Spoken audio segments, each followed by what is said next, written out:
how should we look at the way we study the Torah, the Bible? How do we look at these stories that we're reading that take us way, way, way back? Okay? That's the question we want to address. What's the problem? Problem is this.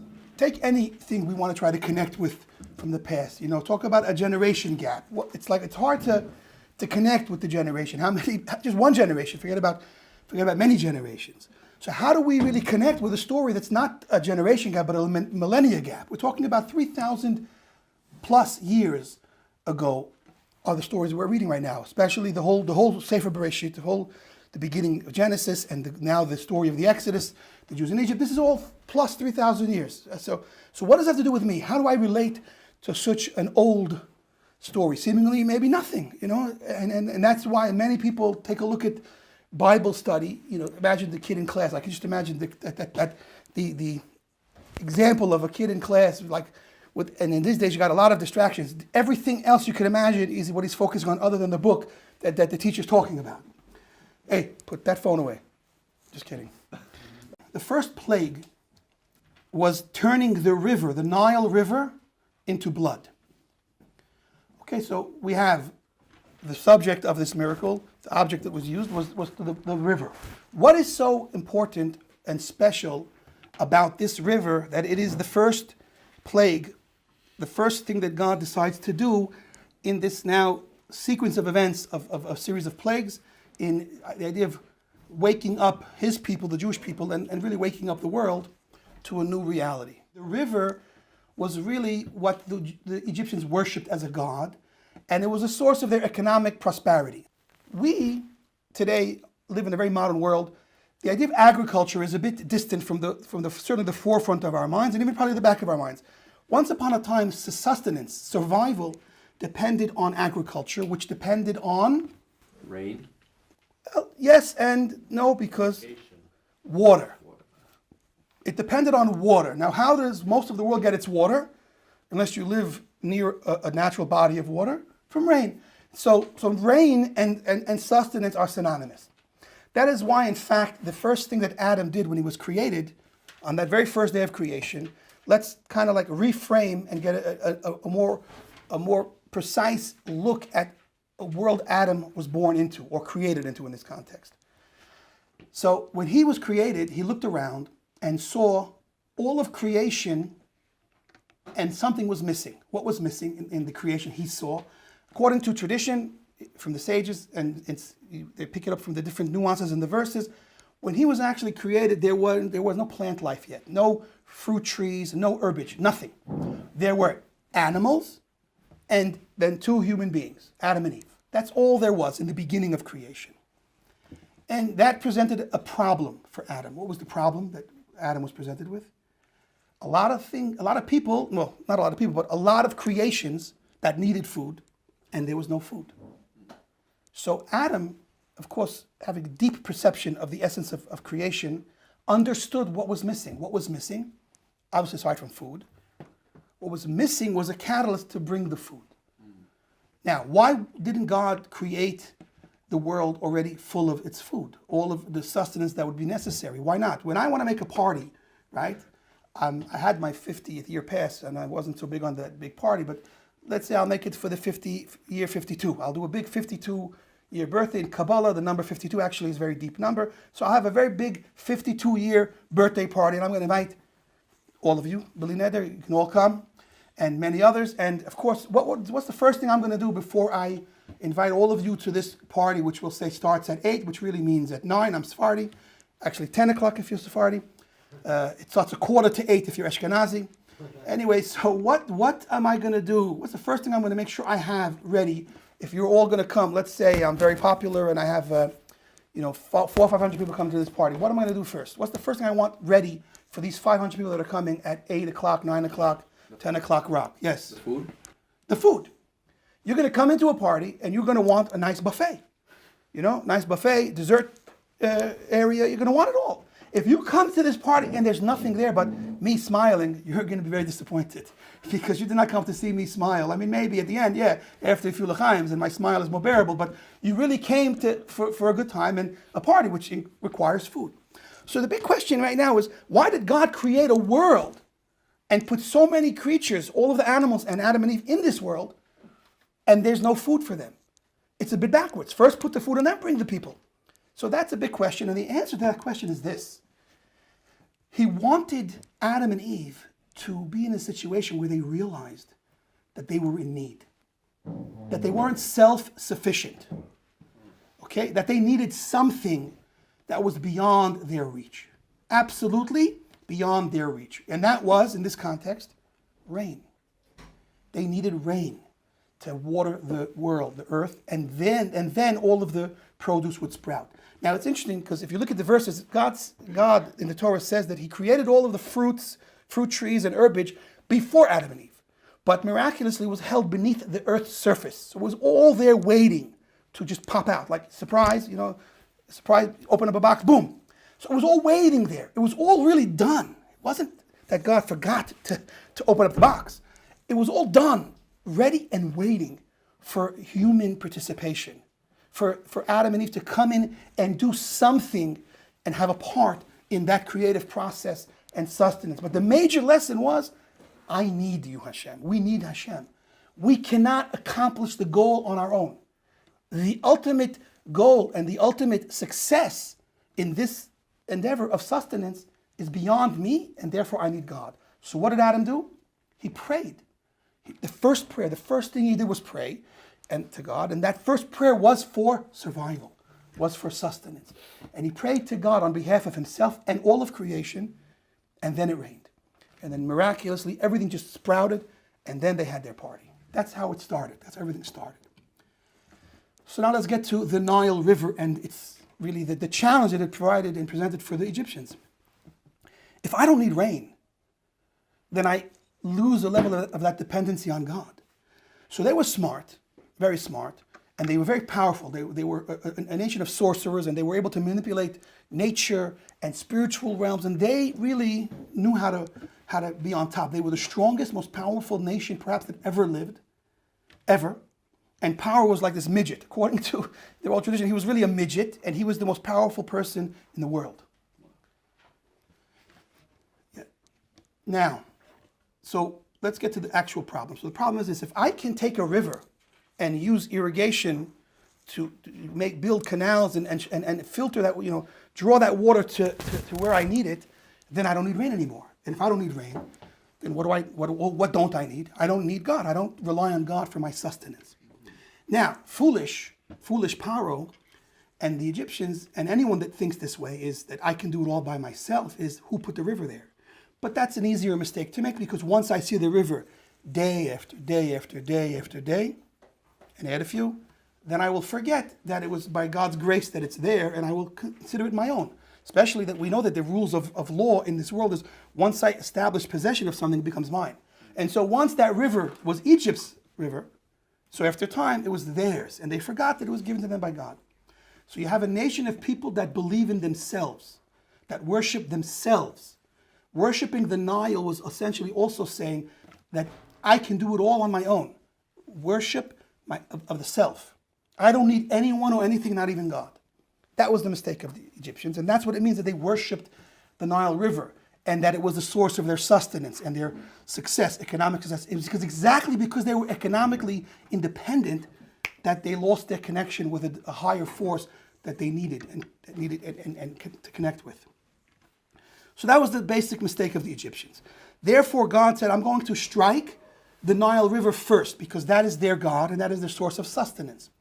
So let's move on to phase 2 of the story. The Nile River has a history. We all know it if we read the Chumash, if we read the Bible. What's the history of that Nile River? We've heard about it before. A very, very tragic, a very disturbing story of Pharaoh taking all of the Jewish boys, babies, and throwing them in the Nile River, essentially killing many, many, many Jewish babies. Now, the basic reason was because the ultimate redeemer of the Jewish people was going to be born. They saw that from being able to look at the future through sorcery. And so he wanted to kind of, preempt and eliminate him before he could become this great power to deal with, right? It's very strategic, very smart. Get rid of your enemy before he's your enemy, before he can do anything to you. And that's what he tried to do. And so he decided he's going to try to get rid of all of the firstborn, not even the firstborn, all of the Jewish children, males. Now, he threw them in the Nile River. What does this mean? We don't have powers running around throwing our babies in the Nile River. So what does the story mean right now? In context, that the Nile River was the idol worship of Egypt, which really was the idea of the worship of the self. Well, I'll tell you, I believe it's the idea of a rat race that we all throw our children into, unfortunately, with or without realizing it. I know things can get very, very carried away. And again, I may be drawing off of maybe a bit of a humor, exaggeration, but I believe this exists in places, not personally, so I'm just assuming in that I know that there are parents that are probably figuring out what preschool they're going to send their baby to as soon as he's born.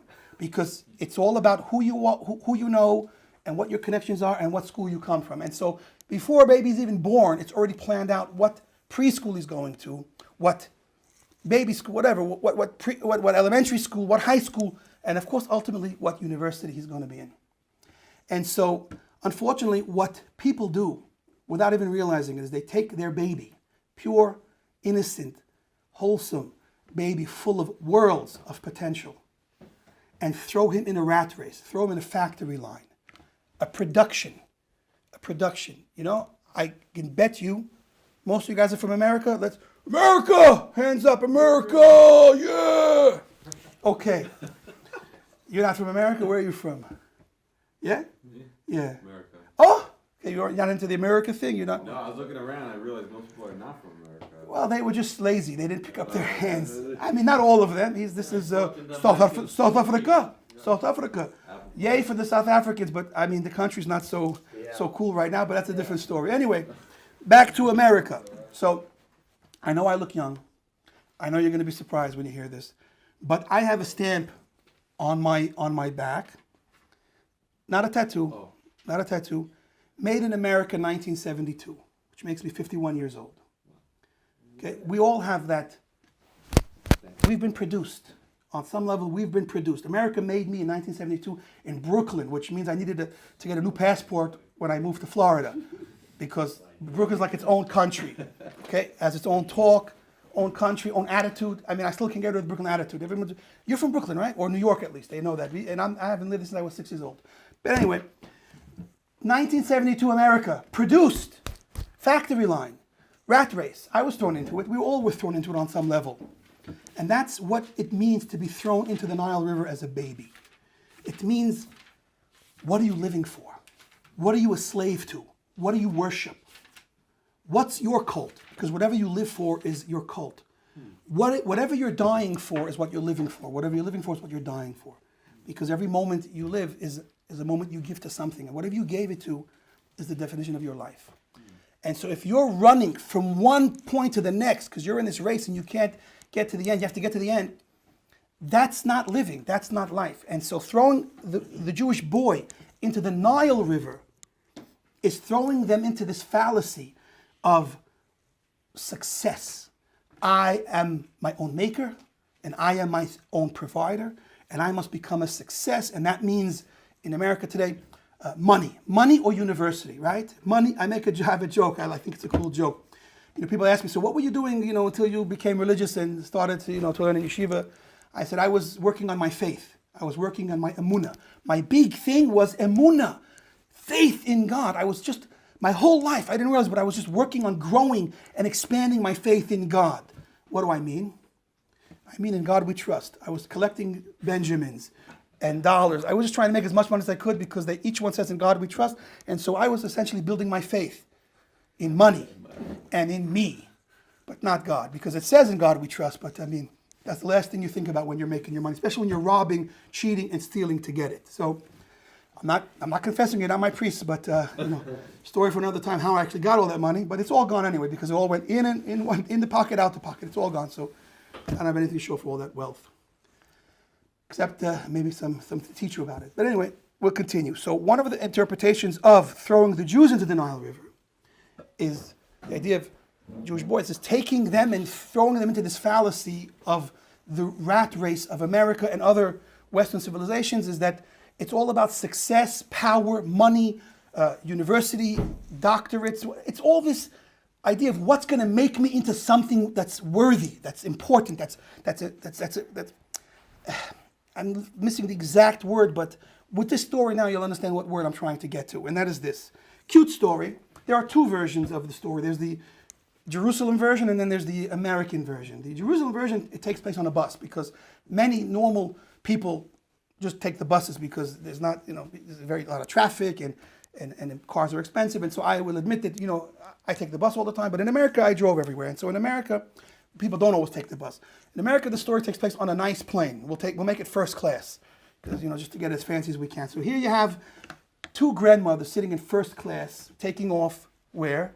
To Israel, of course. They're taking their winter vacation in Jerusalem. They want to see the old city and Mamilla Mall and buy some red strings get some red strings from some Arabs that are selling Kabbalah strings over there by the hotel.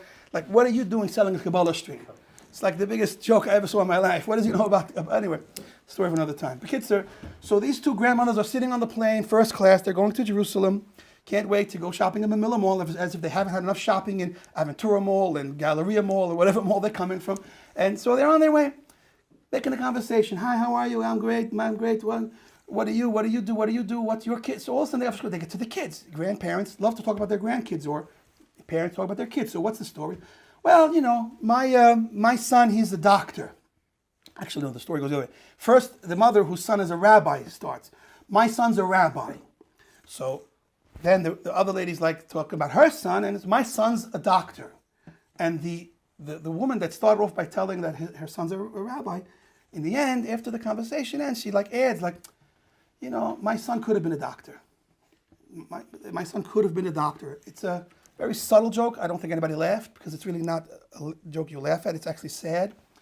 And that is that there's nothing that a Jewish mother could be more proud of than a son that understands who he is, what he's here for, who put him here, and what is ultimately his essential divine mission in life.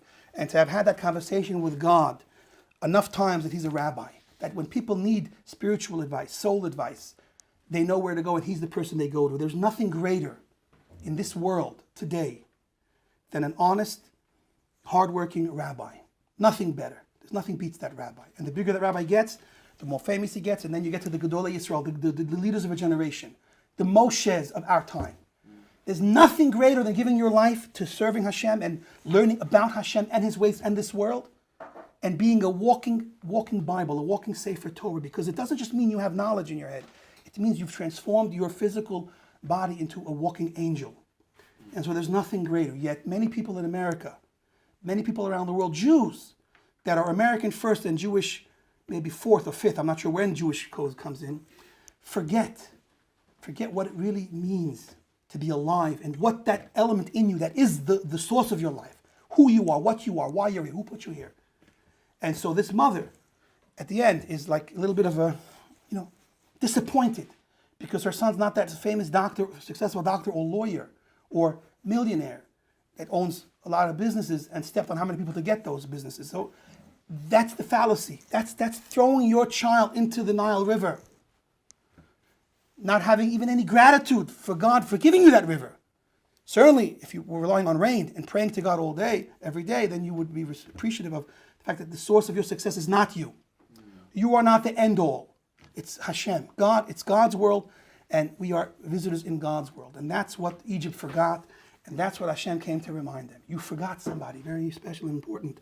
You forgot about me, and I'm going to remind you now the hard way. Okay? And that's the first plague, one of the interpretations of the first plague. Another dimension of this first plague is this. The word for blood, why did God turn it into blood? So there are obviously more than one reason, many reasons. We're going to touch on one right now, and that is this. The word in Hebrew for money is damim. Damim is plural for money, and the word damim is really plural for the word blood. We don't say the word blood in plural, maybe in certain contexts, yes, but the word dam is blood, and the plague of dam is really the plague of money.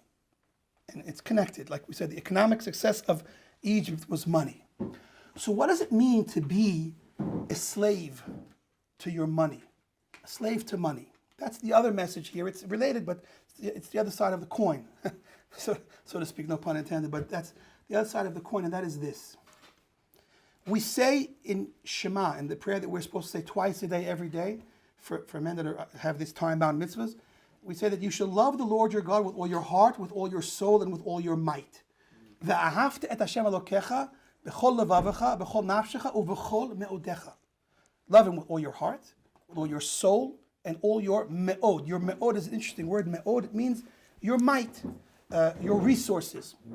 And so the rabbis pick up on a nuance over here. It says you should love your God with all your heart, beautiful, love him, with all your soul, which means what? Even if it means giving up your life.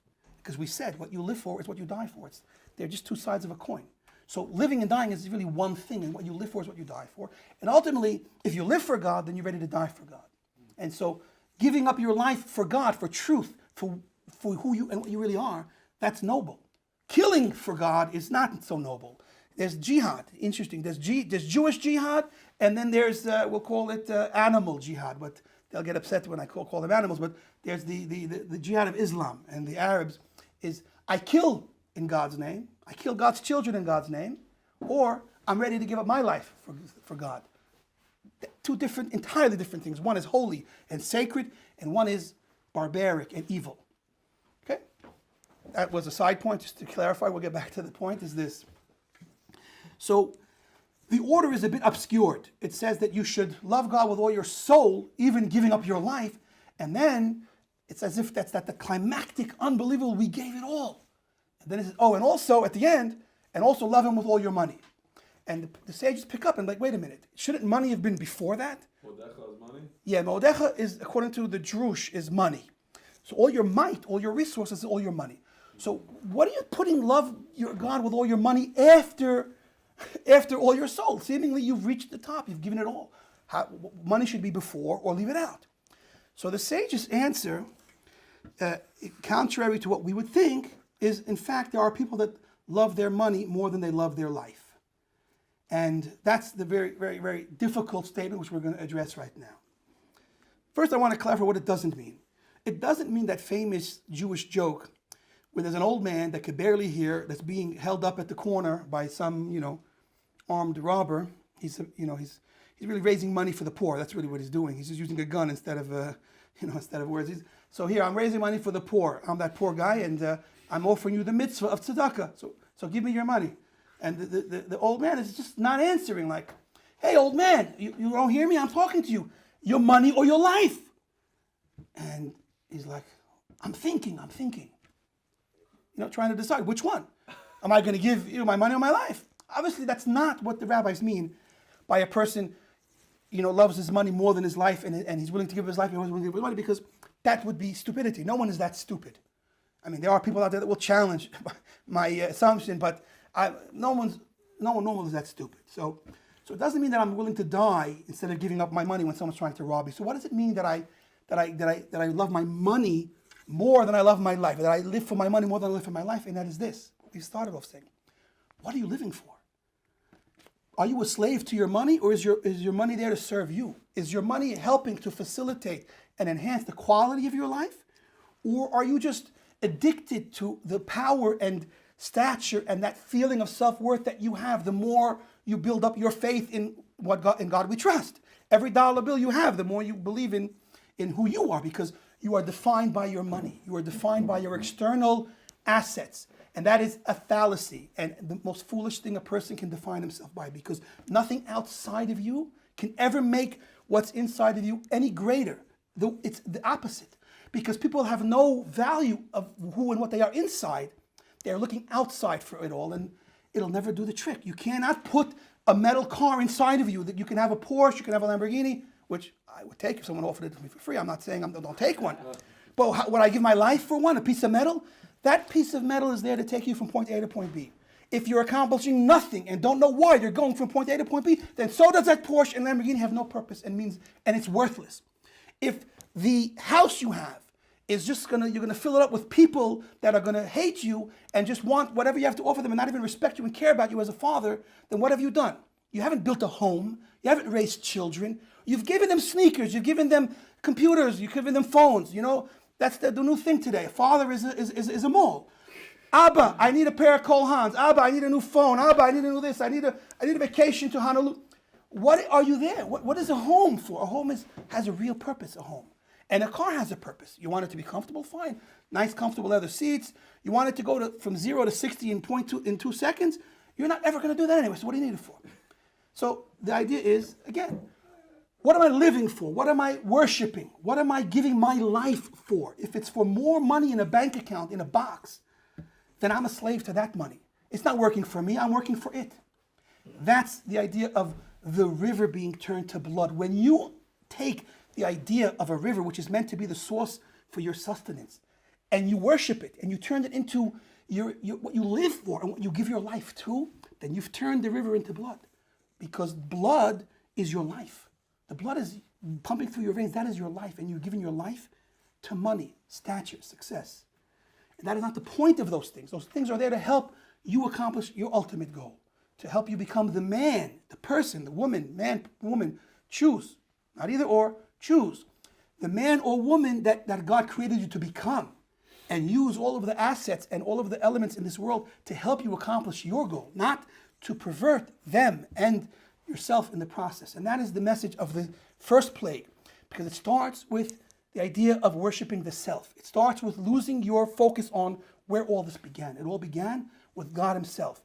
And he allows us to partake and participate as a partner in creation, as a partner in this great world that he created. But when we disconnect from him and try to make it our own show, that's called stealing the show. We're trying to steal the show from God. And in the end, what have we accomplished when we steal the show from God? We've stolen our life from ourselves. Genius. You've stolen your own life, and gave it to nothing. And then it's as if you never lived. So we either gain all or we lose all. And that's that first message, because blood is death. The river turning into blood means you're dead. You're dying. You can't survive with a river of blood. And that other dimension to this message is that means you've never really lived, because you've been living a life based on a river that's really blood. And Hashem is really showing the Egyptians, all you're doing is living a life with worshiping this river, which is your blood. And that's missing the point. The point was, we'll conclude with this, we'll go back to Adam. The point was recognizing who put us here. The point is recognizing who we need to survive and to succeed in the end. And it's not because we are incapable. It's that God said, I want to make you partners with me. I want to be a part of your life, and I want you to be a part of my world. This is what he offers us when we understand the relationship between all of the things that God gave us to utilize, to raise ourselves up and the world up and reconnect it with, first of all, ourselves and the people around us, and with God himself. That's a world that Hashem wanted to make. That's a people he wants to be a part of. And that's what we're working towards.